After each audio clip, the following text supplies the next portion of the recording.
प्राचीन समय में भगवान जगन्नाथ के एक परम भक्त थे। उनका नाम था माधवदास। जब माधवदास छोटे थे तो उनके माता पिता का स्वर्गवास हो गया। उनका बचपन काफी परेशानियों से बीता, लेकिन उनकी भक्ति में कोई कमी नहीं आई। युवक होने पर उनका विवाह हुआ, लेकिन कुछ ही दिनों के बाद उनकी पत्नी का देहांत हो गया। लेकिन इसके बाद भी वे निरंतर भगवान जगन्नाथ की सेवा करते रहे। एक बार माधवदास काफी बीमार हो गए। मंदिर के अन्य सेवकों ने उनकी मदद करनी चाहिए, लेकिन उन्होंने मना कर दिया और स्वयं भी भगवान जगन्नाथ की पूजा करते रहे। बीमारी के चलते वे बहुत कमजोर हो गए और एक दिन पूजा करते करते ही बेहोश हो गए। भगवान जगन्नाथ से अपने भक्त की ऐसी दशा देखी नहीं गई और वे स्वयं सेवक के रूप में प्रकट होकर माधवदास की सेवा करने लगे।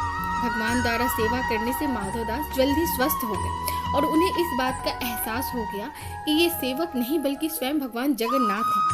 आग्रह करने से प्रभु जगन्नाथ प्रकट हुए। माधवदास भगवान के चरणों में गिर पड़े और प्रभु से माफी मांगी। माधवदास ने कहा, भक्त प्रभु की सेवा करते हैं, प्रभु नहीं। जिसे सुनने के बाद प्रभु जगन्नाथ ने माधवदास को गले लगा लिया।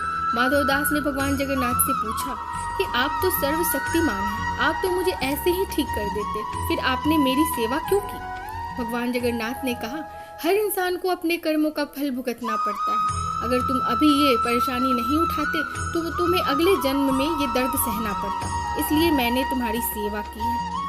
लेकिन अब जो तुम्हारे कष्ट के 15 दिन शेष है वो मैं ले लेता हूँ। ऐसा कहकर भगवान वहाँ से चले गए। माना जाता है कि ये बात आषाढ़ माह की है और इसलिए रथ यात्रा से ठीक पहले भगवान जगन्नाथ 15 दिन के लिए बीमार पड़ जाता है और उन्हें एकांतवास में रखा जाता है।